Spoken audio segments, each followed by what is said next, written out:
Welcome to everybody. And the point of today is really to raise awareness about the environmental impact of flying and to look at what that really is and to understand that. But also alongside that, to look at the psychological drivers and the social drivers behind flying as well, because we're very aware that it's a hugely emotive topic and one that people care very much about. And so the sort of social reasons that people fly are by no means simple and have to be thought about at the same time as thinking about the environmental impact. And we want to also really, as always, with these events, we want to really encourage people to reflect on the carbon impact and ultimately to act as well. So I want to start by just saying, so I'm Kerry Newson and I'm one of the trustees of Low Carbon Oxford North. And I want to just start by saying a little bit about what our organisation does. So we're a small charity, we're based in North Oxford, and our aim is to contribute to ambitious carbon reductions by 2030.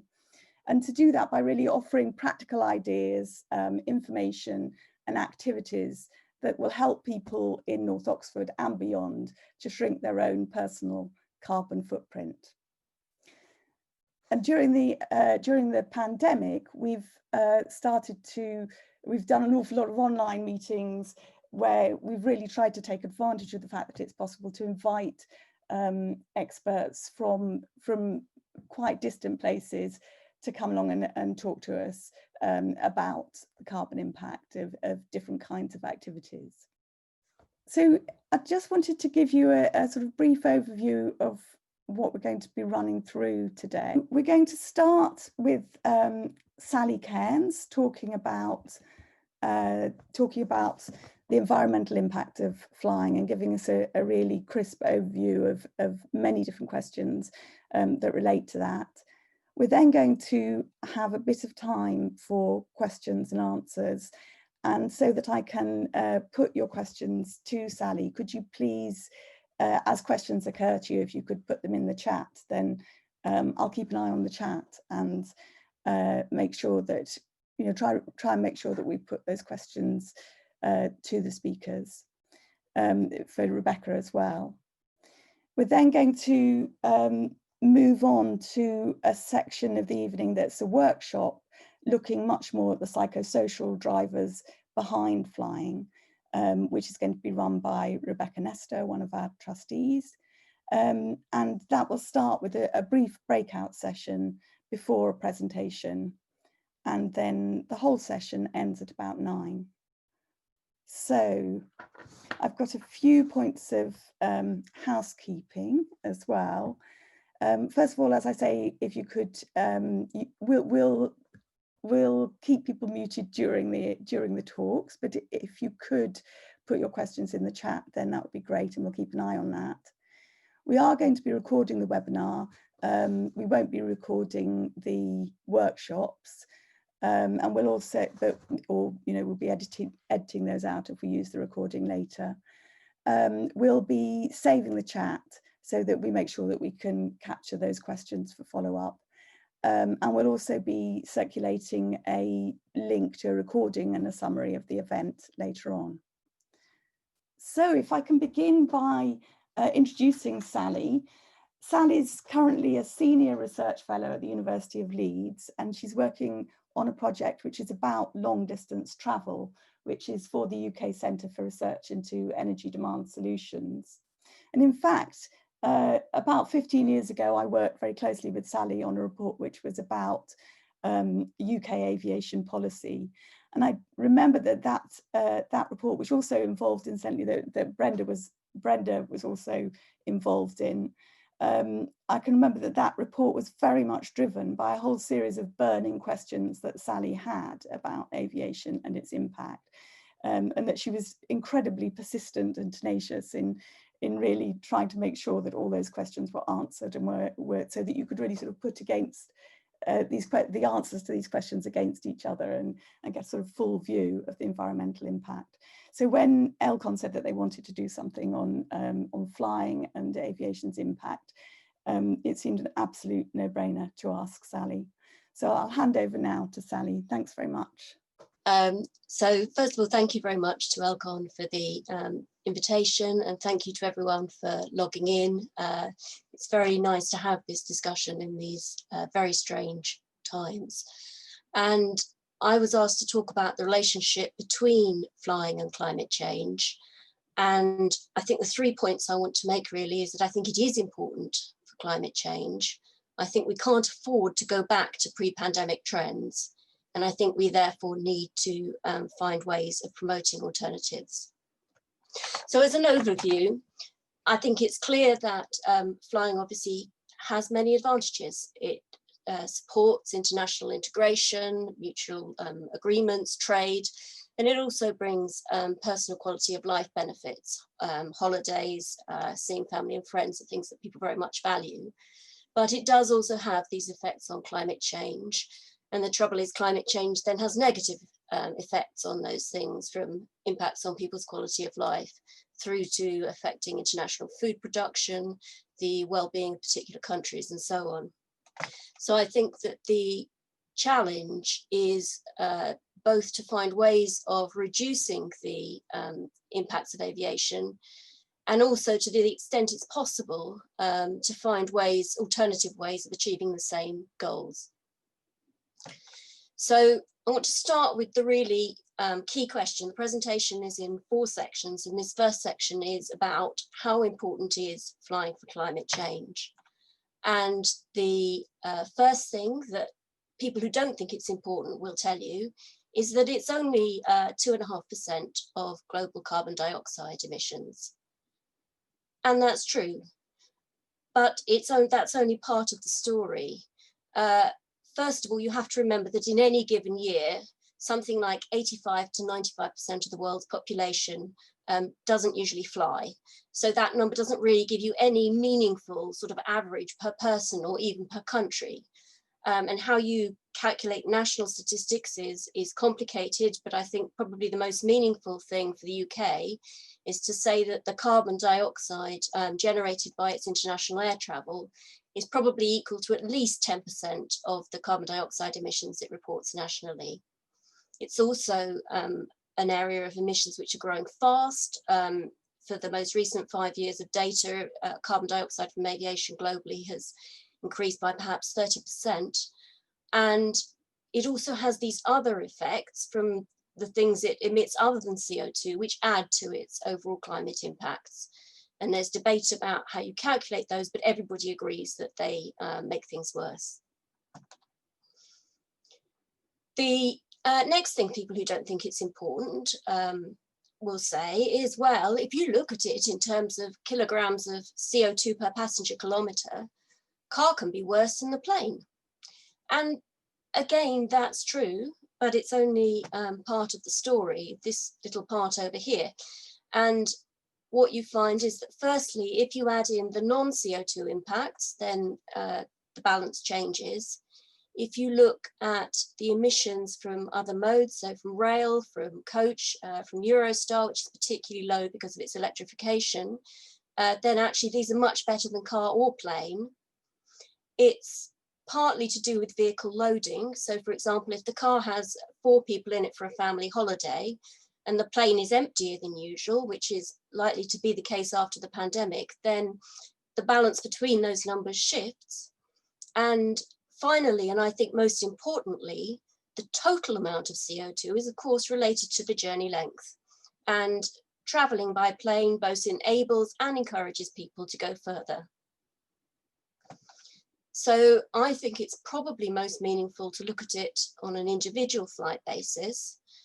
As some context, in 2018, the emissions from all road and rail travel in the UK were equivalent to about 1.7 tonnes of carbon dioxide per person. The bottom half of that slide then gives you the estimates for 3 individual flights, with the numbers taken from various reputable online calculators.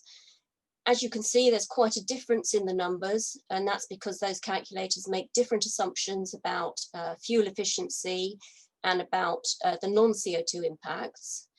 But what you can see is as the journey gets longer, the emissions go up. And by the time you get to just one return flight from London to Sydney, even the lowest estimate is equivalent to a whole year's worth of emissions from road and rail travel for the average UK person. The other thing when thinking about UK air travel is that how significant it is in the international setting. So again, people will often say, well, the US and China are worse than us. And again, that's true, partly because of their large domestic markets. But in terms of total carbon dioxide emissions from passenger aviation, the UK is third in the world, despite our much smaller population. And if you look at the total number of international air trips by residents, then actually UK residents make more of those than the residents of any other country. So to sum up this section, I think that air travel is an important contributor to climate change. It's growing fast. I think it's a particular problem for the UK. And I think that even on a personal level, just making one return flight can make a significant difference to personal carbon footprint. Now I'd like to move on to the second section, which is about the nature of air travel. So before the pandemic, what we had was the number of passengers going through UK airports every year going up very dramatically, from about 180 million in 2000 to 300 million in 2018. There's possibly some signs that in the last year or so, that rate of growth is slacking off due to environmental concerns, but the trend wasn't clear. And certainly the Department for Transport was forecasting that we would still have very substantial growth in the future. If you look at who those passengers are, what you find is that 9% of them are people simply changing planes in the UK. Not a huge proportion, but one of the numbers which is most affected by decisions on airport expansion. About 12% is domestic flights, so flights within the UK. The largest chunk by far is UK residents going overseas for leisure trips. The second largest chunk is overseas visitors coming to the UK for leisure trips. And then about 13% is international business trips. If you look at what's been changing over time, trips within the UK have been going down in number. International business trips have been going down in number, but the big increase has been in international leisure trips. And if you look at trends for UK residents, what you find is different trends for different age groups. So growing numbers of trips for young adults and for those aged 65 plus, but actually reductions in some other age groups, particularly those aged 0 to 15. So we don't think the growth is coming from more family holidays, or at least not from holidays with families with younger children. If you look at where people go, well, a quarter of all international trips by UK residents are to Spain, and over 3/4 are to Europe. But long haul is very important because of it accounts for a much larger share of passenger kilometres. And some people fly much more than others. So in a given year, typically about half of people don't fly. Obviously, that means that half of people do fly, but even of those who fly, some people fly much more than others. And it's been estimated that actually 15% of people take 70% of all the flights, and a lot of the growth in flying is coming from people who already fly, flying more often. It also has a strong relationship with income. So if you look at the 20% of households with the lowest income, what you can see from the green there is that 70% of those people don't fly. Whereas if you look at the 20% of households with the highest household income, 70% of those in a typical year do fly. And I think that relationship with income is quite important when thinking about whether it's reasonable to change the pricing structure for aviation. Finally, I'd just like to touch on what's often referred to as the tourism deficit. And we often hear that aviation is essential to the UK economy. But in reality, one of the key things, I think, is that UK residents spend a lot more abroad than overseas residents spend in the UK. And that gap has been getting bigger over time, and it's now about 34 billion. So I think that some of those economic arguments need some quite serious consideration. So again, to sum up this section, I think the key things are that in the UK, air travel has been growing very dramatically. A lot of that growth is coming from leisure trips by UK residents going abroad and from people who already fly, flying more often. So what are the possible solutions if we want to cut the emissions from aviation? Well, the first obvious one is technology. And in this summer, we had the launch of the Jet Zero Council, which said it wanted to make zero carbon transatlantic flights a reality within a generation, which is obviously, you know, a great aspiration, but I think it's really important to be realistic. So electric or hydrogen planes exist, but they're currently only small and suitable for short distances. So if you want to take a two-seater electric plane from an island to the mainland, that's probably viable. But I thought it was telling that in the summer, Airbus also talked about its plans for hydrogen planes. But when you look at the detail, they were talking about concepts of something that might carry 200 people by 2035. That's 15 years away, which is a long time to wait in the hope that it solves the problems. Biofuels and synthetic fuels are another kind of part of the technological solution. But there are huge issues with cost. Synthetic fuels particularly are very expensive. With the quantity, the amount we can currently produce is tiny compared to what we would potentially need. And particularly for some types of biofuels, there are some very serious concerns about production. Is this going to mean more deforestation? Is this going to mean pricing out other uses for the land? The second area of solutions, which is important, but I also think is not going to be enough, is international solutions. So we've had the EU emissions trading scheme, which is where airlines have had to pay for some of the carbon that they emit.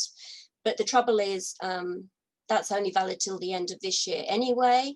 It only applies to flights within the EU. It only applies to CO2, not the other impacts. And although carbon prices have increased in recent years, the argument has been that they're far too low to actually make enough of a difference, the kind of difference which is needed.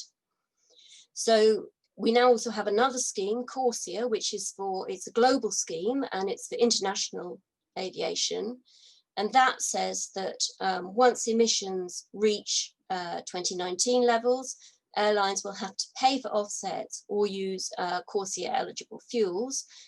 The trouble is, again, it's only going to be compulsory from 2027. It only applies to CO2. It leaves out smaller operators, which would include a lot of the private jets, and it doesn't include domestic aviation.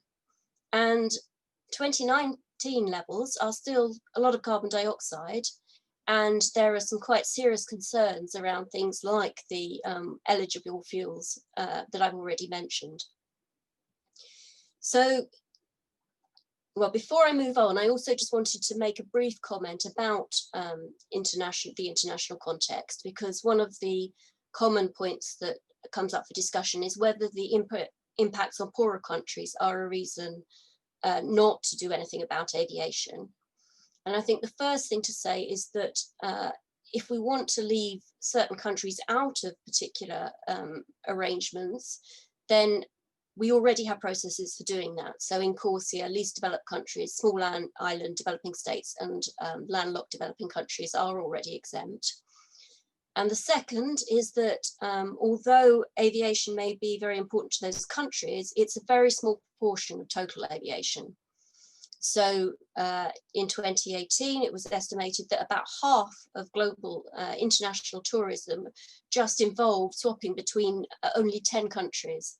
And there's been another academic study which has looked at the impacts of if you just said, well, you couldn't travel over a certain distance, and least developing countries would suffer, but the total amount would be only 0.08% of the total GDP generated through tourism, which they then argue means it's plausible that you could recompense that either by encouraging tourism from nearest neighbouring countries, or perhaps by having some kind of international poverty alleviation fund. And they also highlight that some of these countries are the ones that will be hardest hit by climate change if we don't do something about it. So in terms of what I think would work in terms of solutions, the first is about airport expansion. And before the pandemic, many airports across the UK were looking to expand. And I think decisions about whether we allow that expansion to go ahead or not will have a huge and immediate effect on what can happen. The second thing I think is key is pricing. And this graph on the left, it's slightly old data, but it's from a reliable source. And what it shows is that in real terms, the fares that UK passengers are paying for leisure tickets has gone down dramatically over time.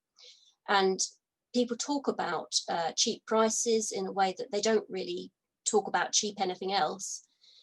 And that's partly because there is no VAT on air tickets. There's no tax on the fuel used by aviation. There is a different tax, air passenger duty, but it's only £13 for an economy flight to Europe. It's more for long haul, but overall it's been estimated that if air passenger duty was going to make up for that shortfall in VAT or fuel duty, it would have to be 3 times higher. So there have been a lot of calls that we should have a fairer pricing system for aviation, which is more in line with the way we tax other luxury goods and services. And also some discussion about different ways in which we could do that. So calls for a frequent flyer levy, where the more often you fly, the more tax you would pay. Or the UK Climate Assembly was keen on a distance and frequency charge, so you'd pay more if you went more often or if you travelled further.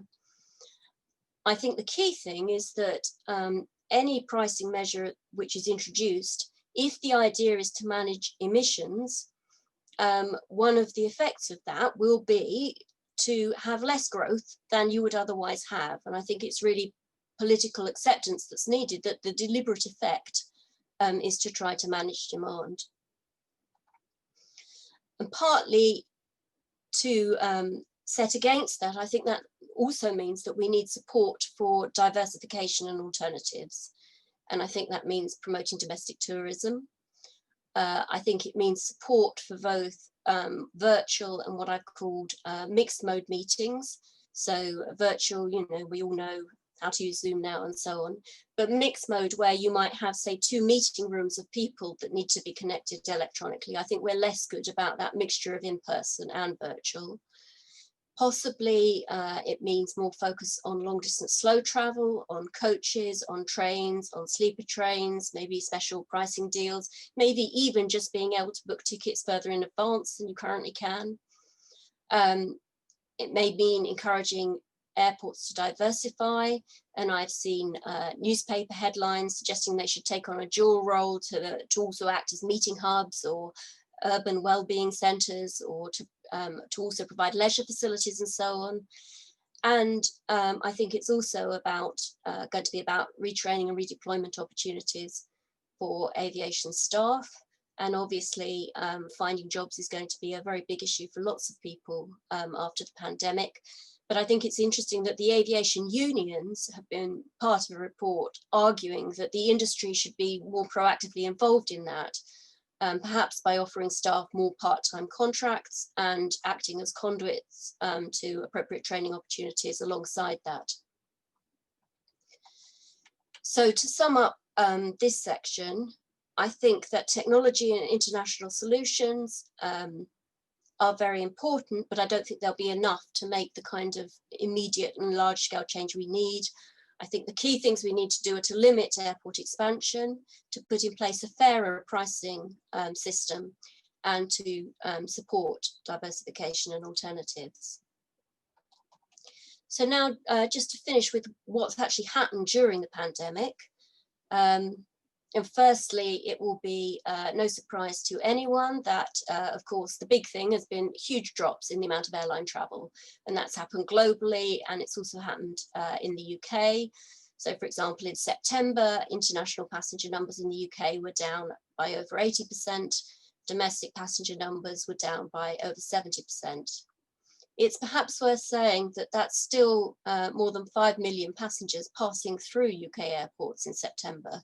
So even at this dramatically lower level of activity, there is still a lot of flying taking place. And some of what we've seen is very much appears to be about support for returning to what was happening before the pandemic. There's been obviously the industry making use of government loans and the furlough scheme. But perhaps more surprisingly is that many UK airports are still planning to expand. And before the pandemic, Stansted, Bristol and Heathrow had all suffered setbacks to their expansion plans. And yet, even in the last few months, they've all decided to try to appeal those things and go ahead. And in November, Flypop, which is a new airline, which is aiming for low-cost long-haul travel, reported that it had received significant government investment. So that all really seems to be about encouraging a return to what was happening before. Meanwhile, there have also been newspaper headlines about all sorts of perhaps unexpected trends. So early in the pandemic, we had airline staff going to work at the Nightingale hospitals. Maybe not surprising given obviously excellent customer service skills, first aid qualifications and so on. We've had Finnair starting to sell its meals in supermarkets, Singapore Airlines, which converted some of its aeroplanes into pop-up restaurants, and Qantas selling gift packages, including its business class pajamas. The other more obvious trends that we've seen, I think, is the promotion of domestic tourism. And this was happening before the pandemic.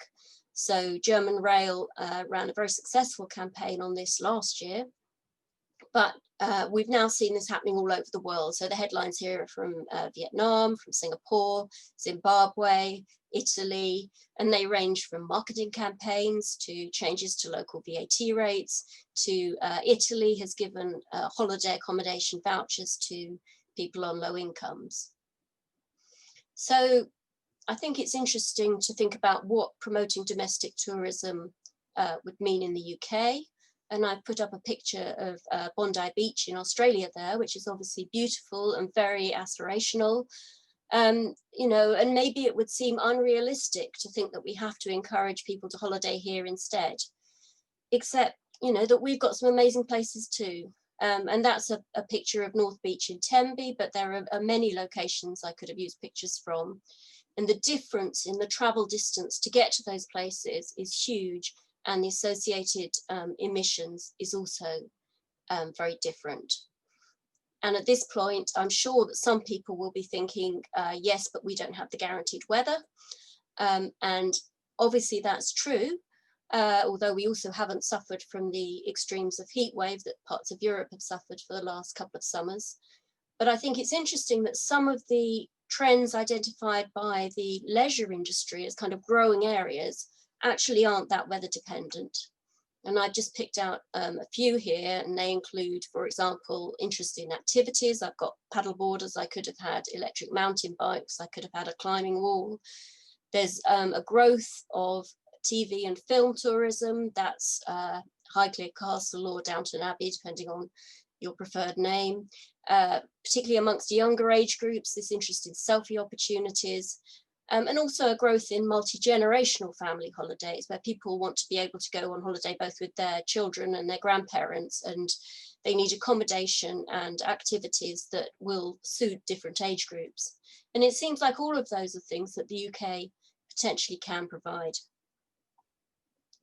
So just to sum up, I think firstly, my main point is that I think aviation does matter for climate change, and I think that's particularly true for the UK. I think before the pandemic, we were seeing incredibly high levels of growth, and much of that was travel by UK residents, particularly frequent flyers, making leisure trips. I think that technology and international schemes may be important, but they won't be sufficient in the near future. And therefore, we need other measures to stop airport expansion, to introduce fairer pricing, and to support diversification and alternatives. During the pandemic, we've seen a whole variety of trends, and I think support for domestic tourism looks like a particularly good potential focus for policy. And then finally, I just wanted to say, I think individuals have a role to play, not just through their own choices, but also in relation to the policies that they support. So people often say to me, well, I flew on holiday last year, so I can't say anything against airport expansion. And I think, well, I eat sweets and chocolate, but I don't think that they deserve preferential tax treatment. And I don't think that as a country, we should be aiming for a major increase in supply. And I think this is an area where government policy does have the potential to make an enormous difference. And I think it's also helpful if we can, to the extent possible, try to encourage that. Thank you very much.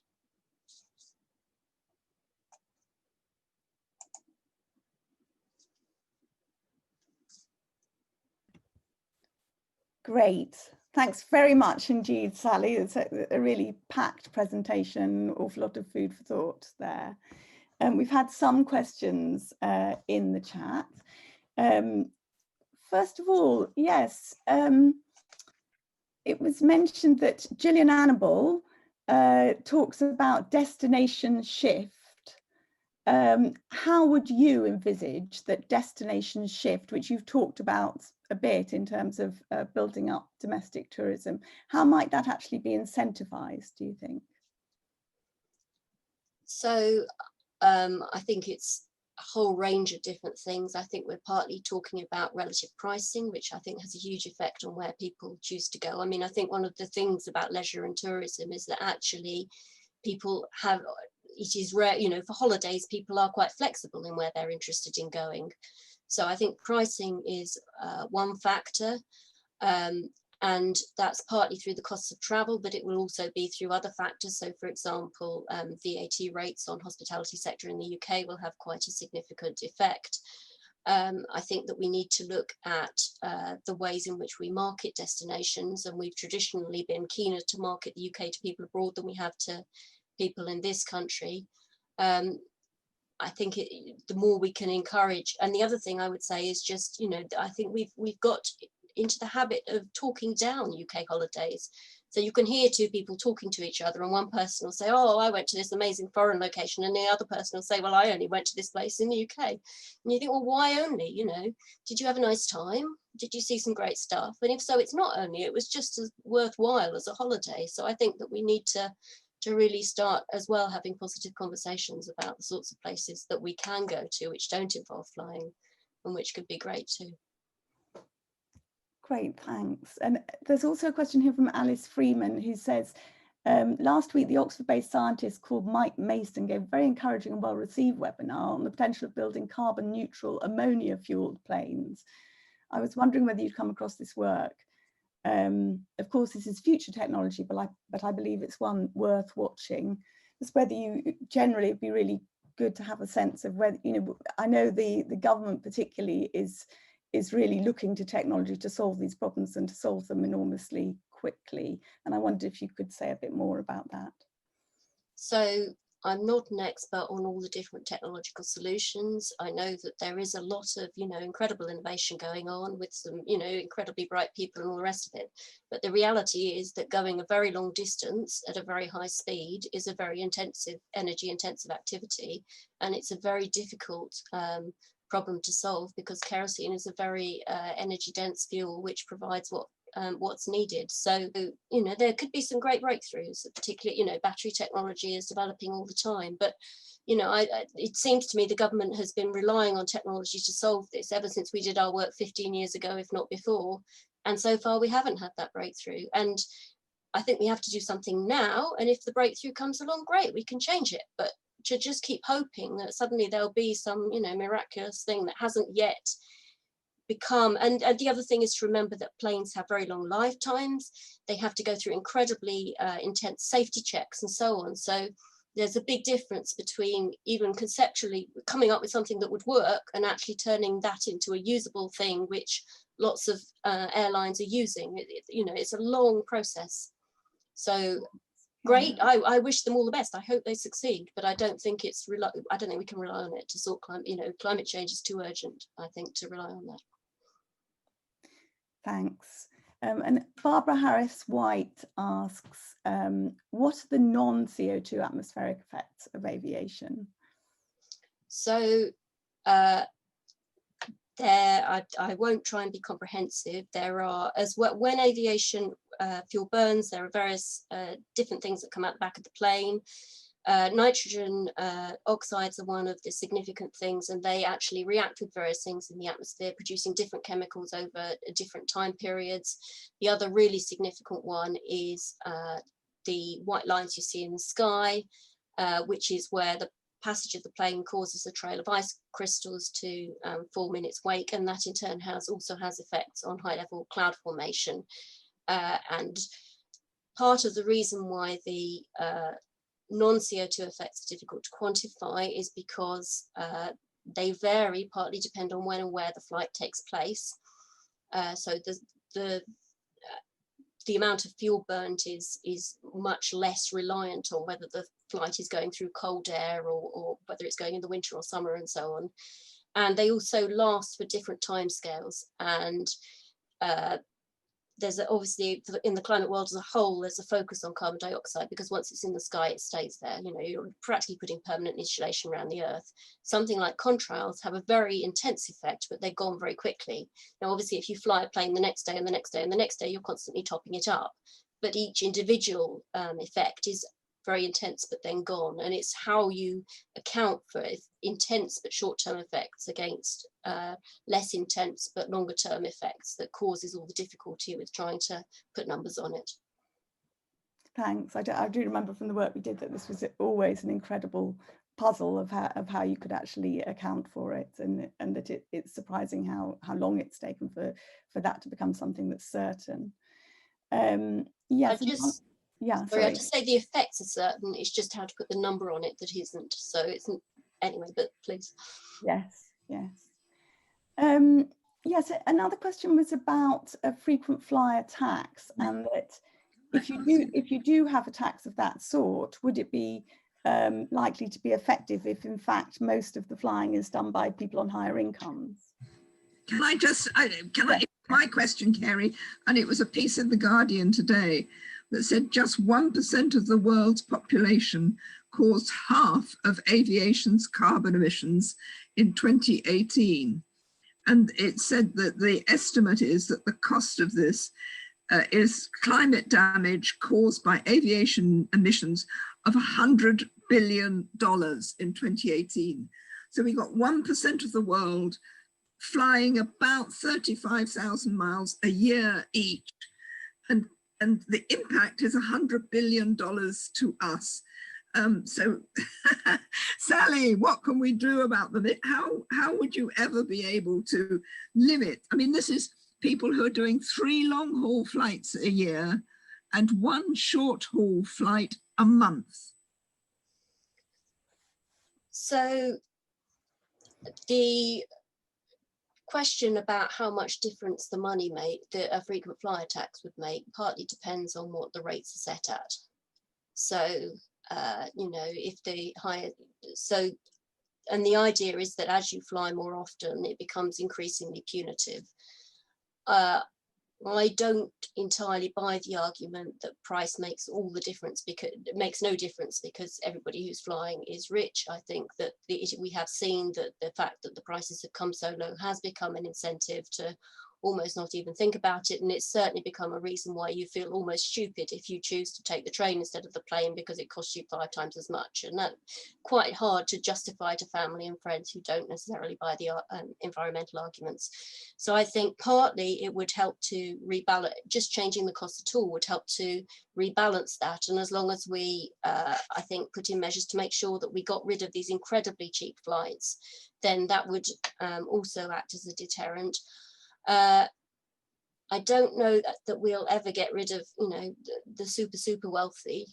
The levels of tax probably would have to be very high, but I think that it's worth highlighting that we always assume, you know, frequent flyers are people with, you know, millions of pounds who are taking private jets around the world 10 times, and actually in the analysis that has been done, it's probably people who take 2 return flights a year or 3 return flights a year that puts you into the bracket in the UK that already means that you account for a much, you know, you're already in that 15% that counts for 70% of the flights.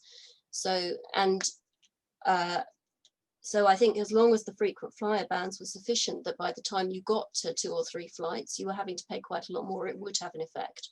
And I think, like all these things, you put it in at a level that seems reasonable and see what happens.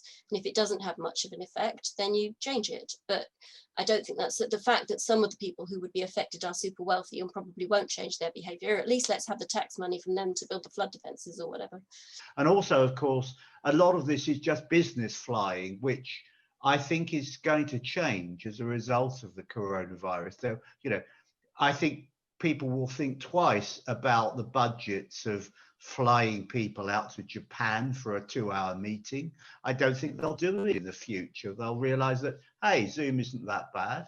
And, you know, and also that will affect the economics of the airlines. As far, I don't know if you agree with that, Sally, but I mean, they make most of their money out of business travel, basically, don't they? I think they do. Some of them do, anyway.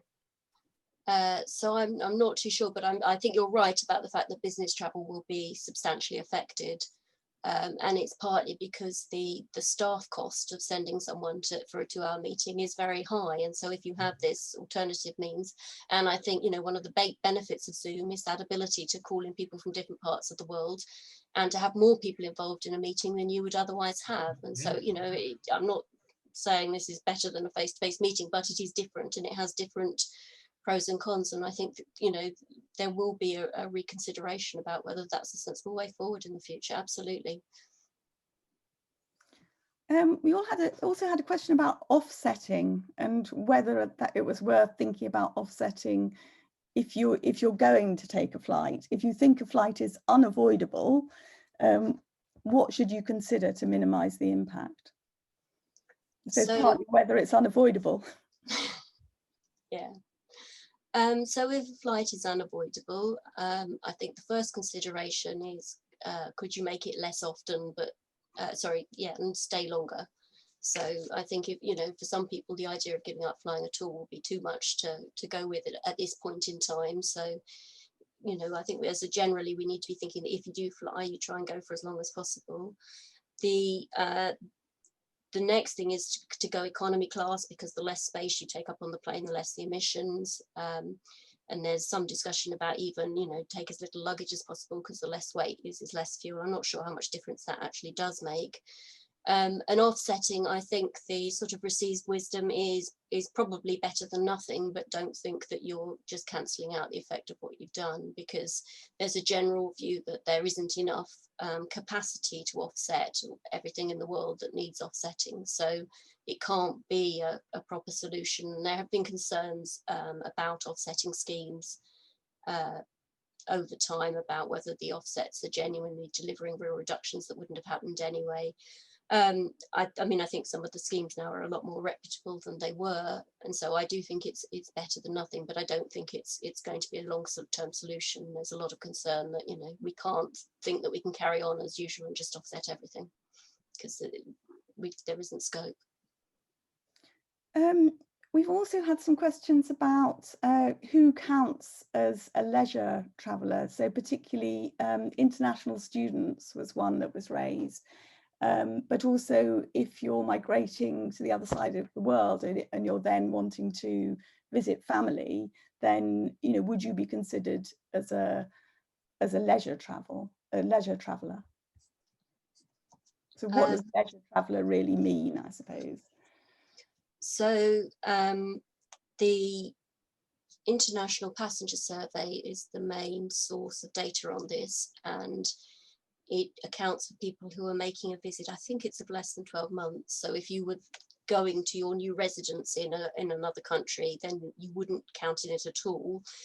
But in terms of, and then you have a number of categories that you tick, and you've got business travel, you've got visiting family and friends, you've got holiday, and you've got miscellaneous other. And leisure is usually counted as the holiday and the visiting family and friends.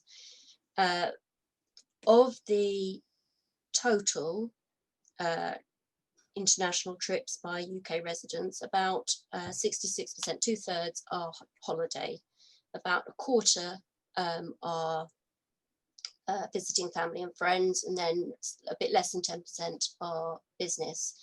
And I did a brief calculation, and we've got about 450,000 international students studying in the UK, possibly got about 20,000, maybe a few more overseas.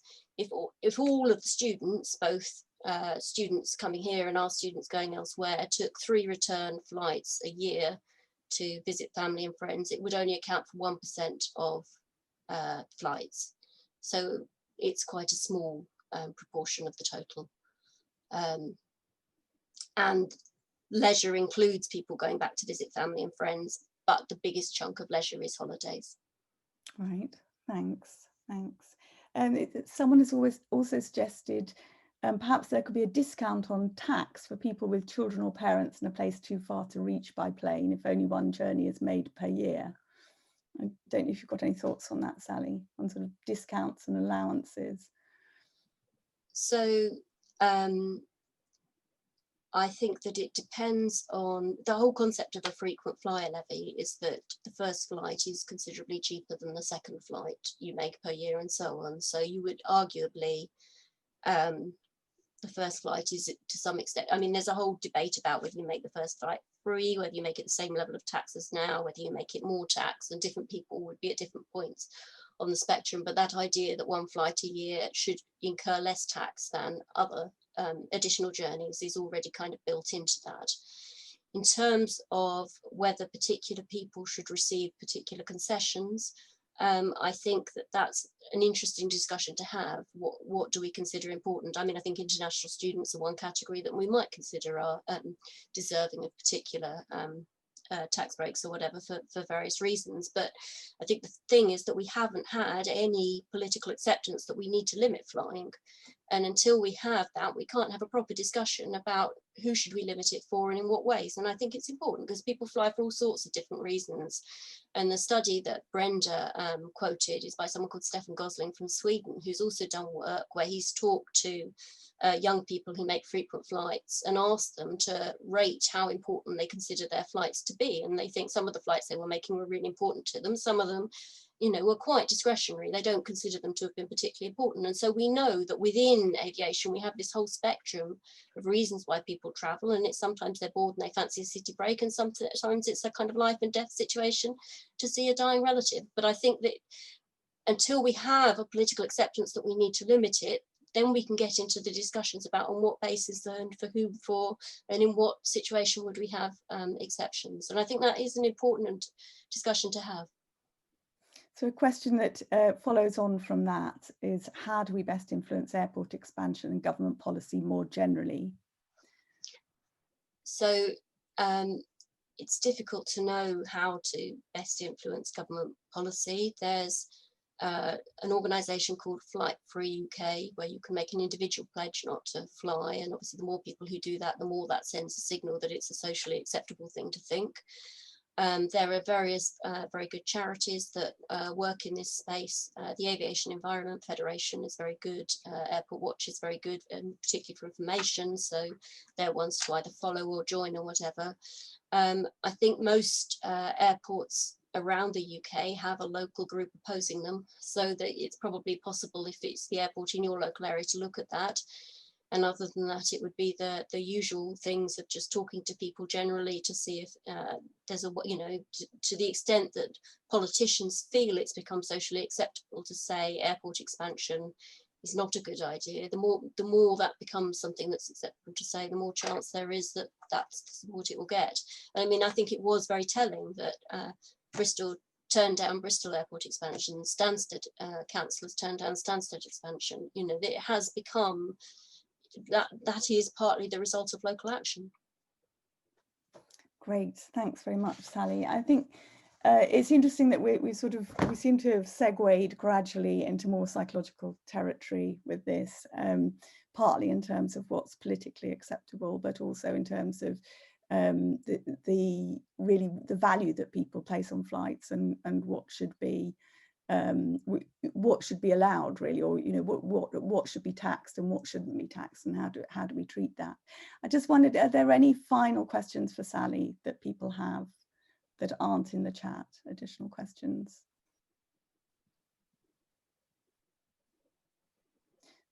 So if I can move on in that case. Oh, sorry. How encouraged are you, Sally, by the fact that Heathrow expansion was considered in breach of our carbon commitments?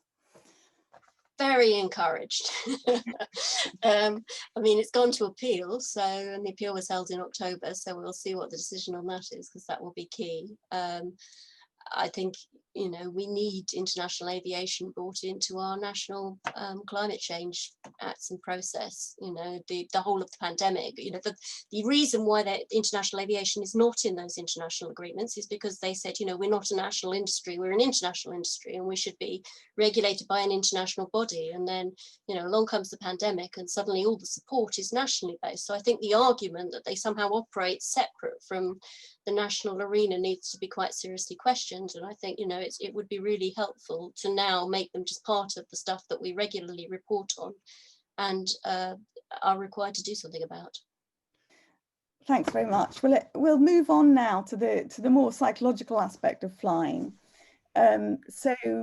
Rebecca Nestor is one of our trustees and is an organisational consultant, a facilitator and a coach, with a particular focus on supporting people and organisations with the emotional impact of climate and the ecological crisis. And she's currently actually finishing a doctorate in this area as well. So I'm going to pass over to Rebecca to talk about really the psychological effects of flying and the psychological dimension.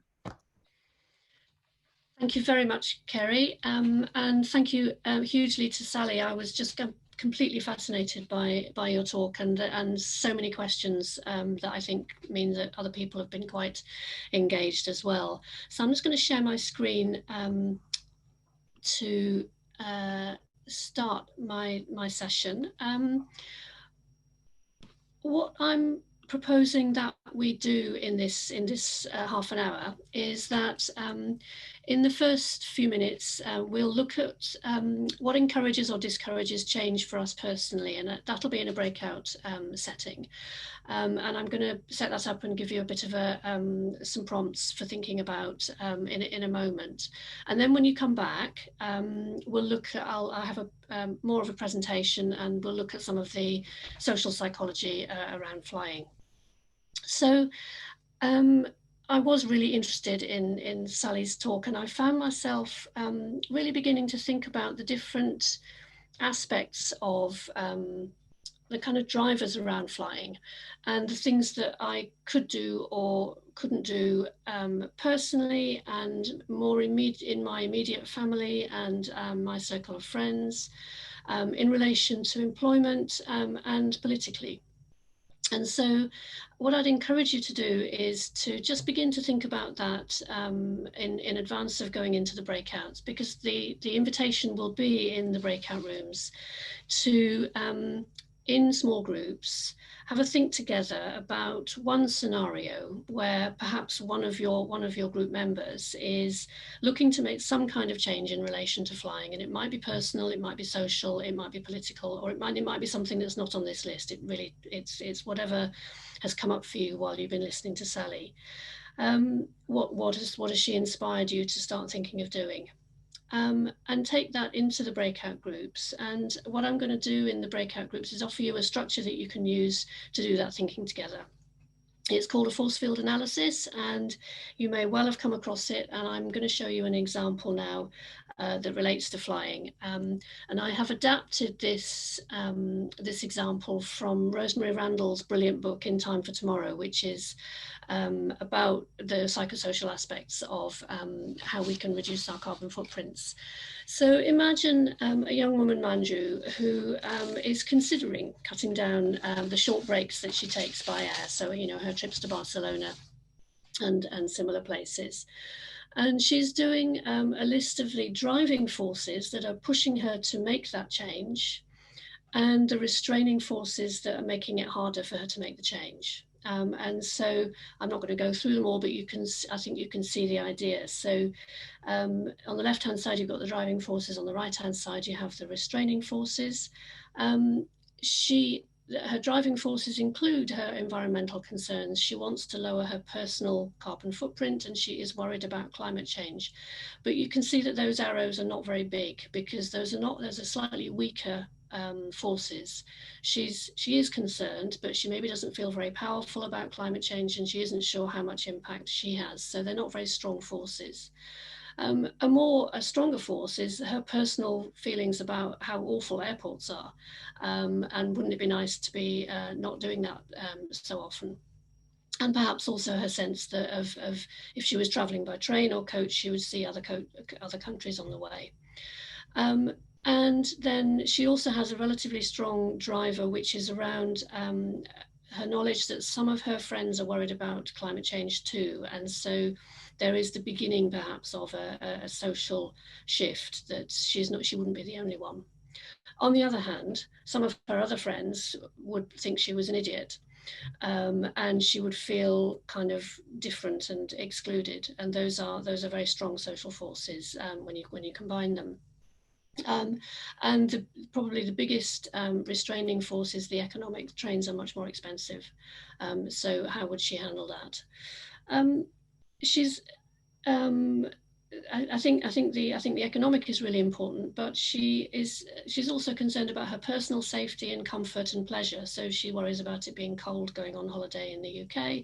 She worries about her personal safety using surface transport. And all of those combine on one side and the other. And I think when we're looking at a change and we're feeling a bit unwilling about it, we maybe put more emphasis on the restraining forces than we do on the driving forces. So the idea of doing an exercise like this is that it gives you a chance to actually see what both sides look like, how strong each force is, whether it's as bad as you think it is, and also you have an opportunity to just think, okay, how could I reduce the restraining forces? How could I make those less strong? I could investigate the safety question, for example. I could go to Cornwall rather than Tenby because it might be warmer there. Those kinds of things. You actually kind of get some facts into the picture. So that's an example. And the idea is that it gives you a slightly more objective perspective on something that might be quite difficult to decide. Hello, welcome back. We don't have a massively long time, just checking the time, but I have a few things that I think it might be helpful to whiz through. But I want to say first that I want to repeat something that Mim just said in the group I was in just now, which is what I think we found was that there's a huge amount going on in terms of the emotional response to the prospect of cutting down on flying. Whether it's for us or for other people, it feels quite painful. And so I wanted to acknowledge that and to say, let's see if we can find another opportunity to explore that in a bit more depth, because it's something we can do together. So social psychology of flying is very complex, and I found it very interesting researching what I was able to find for this talk. One of the things that I think is really fascinating is that there are a huge number of people who are concerned about the impact of flying on the environment, on climate change, and who still fly. And so concern for the environment, concern for the impact, doesn't necessarily correlate with reduction in flying, with actually changing your choices. And one of the many complex aspects of this is to do with identity. So those aspects of our identity which are about having pro-environmental attitudes may lead us to understand that our flying affects the planet. If we also, and these often go together, have a concern for justice, we're also going to worry about the effect of our flying on poorer countries and countries more affected by the climate catastrophe. But what often also goes with those two sets of attitudes and mindsets is a sense of connectedness with a global community, which leads us to want to fly more, because it leads us to wish to understand the world and to understand other cultures.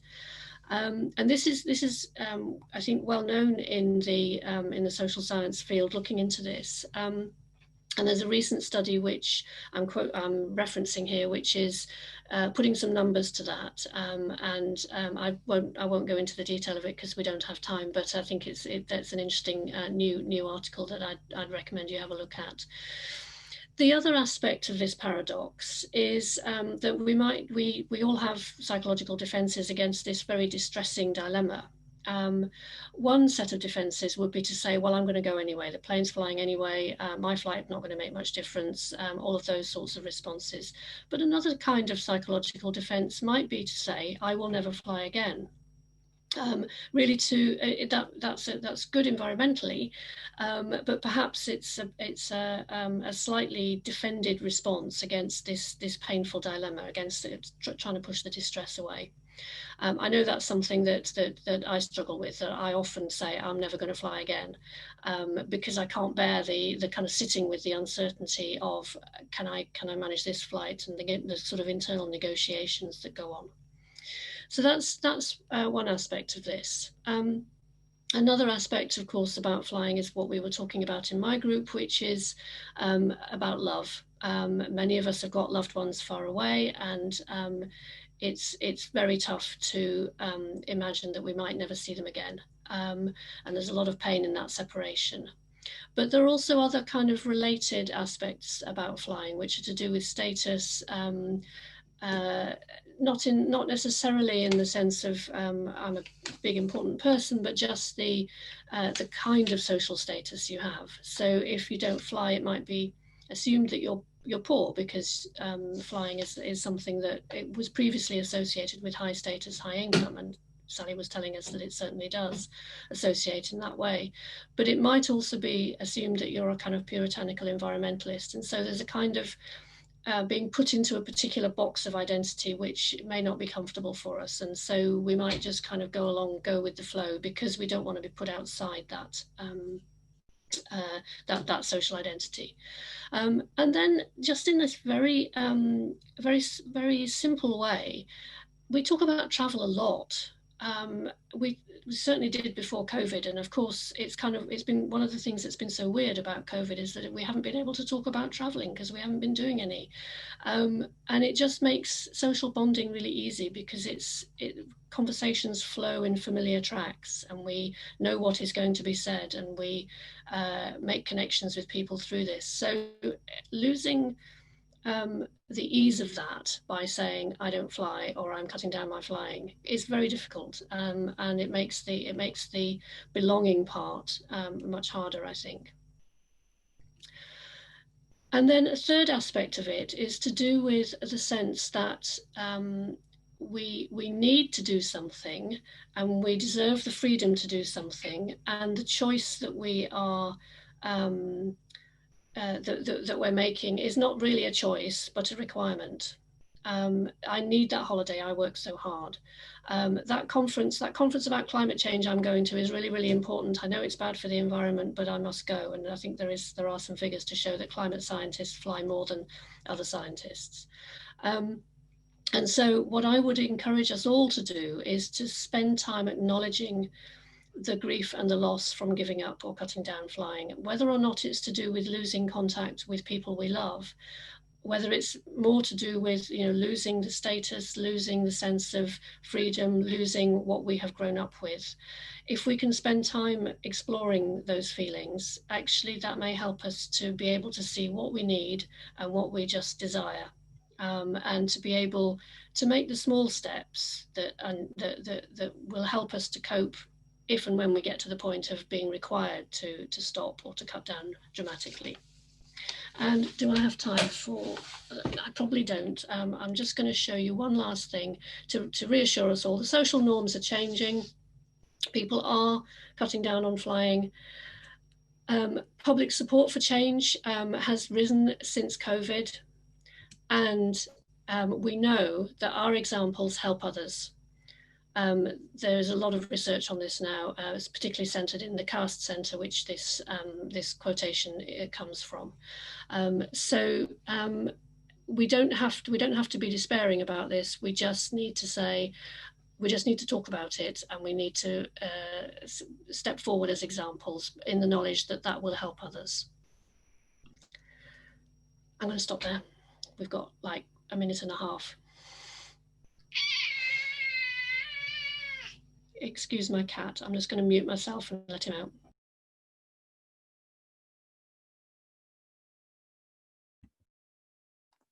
Thanks so much to both of you, Sally and Rebecca. That's really, really interesting talks, and also which I think talks which really sat alongside each other in a very interesting way. I think what's really come out so strongly in the course of this evening is the extent to which the whole question about flying is one that focuses on equity in the end.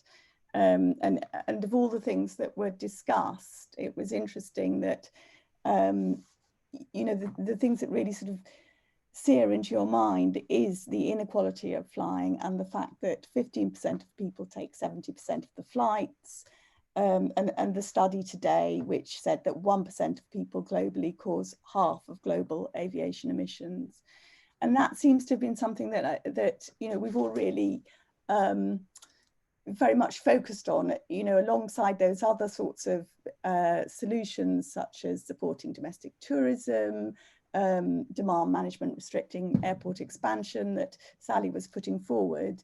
The frequent flyer levy and the idea that things should change in that direction, I think was what really came forward most in the discussion, and whether that would be something that would work. And then really interesting reflections on what was really driving people over flying. And I think clearly love and relationships and that whole idea of love miles, air miles was very important in those discussions. But so too was a sort of a sense of glamour about flying, a sense of it being actually really, you know, almost spiritually important to want to go and see those distant places. And that you know, these are places that people have on their bucket list got mentioned, and that there is therefore a really fundamental sense of loss. And so I was very struck by what you said, Rebecca, about acknowledging that loss, and also by some of the comments that people had about, well, they do feel a sense of sacrifice, and that would not feel so serious if people could feel that was something that they were doing with other people, that it wasn't all down to individual choice, and particularly if the government was more encouraging as well, because there's also that sense that the political drive is very much, well, in denial really, from what we've heard from Sally in terms of chasing after technological solutions, which of course we would all really love to find that there were those solutions. yeah, and I was reminded of a climate march I went on ages ago when Seize the Day were playing, and they played a song that they sing, which is, I think it's called Don't Take My Wings Away, and a sort of heartfelt sort of ballad about how people do feel about flying. I do think it's really important to acknowledge that, but then, as you say, to move on from that and to think about how we can both acknowledge the loss but also support each other in doing something different. So I want to just really thank our speakers again, and thank all of you for coming and taking part in this. And yes, we'll be circulating the summary from today and the recording. Yeah, so thanks a lot.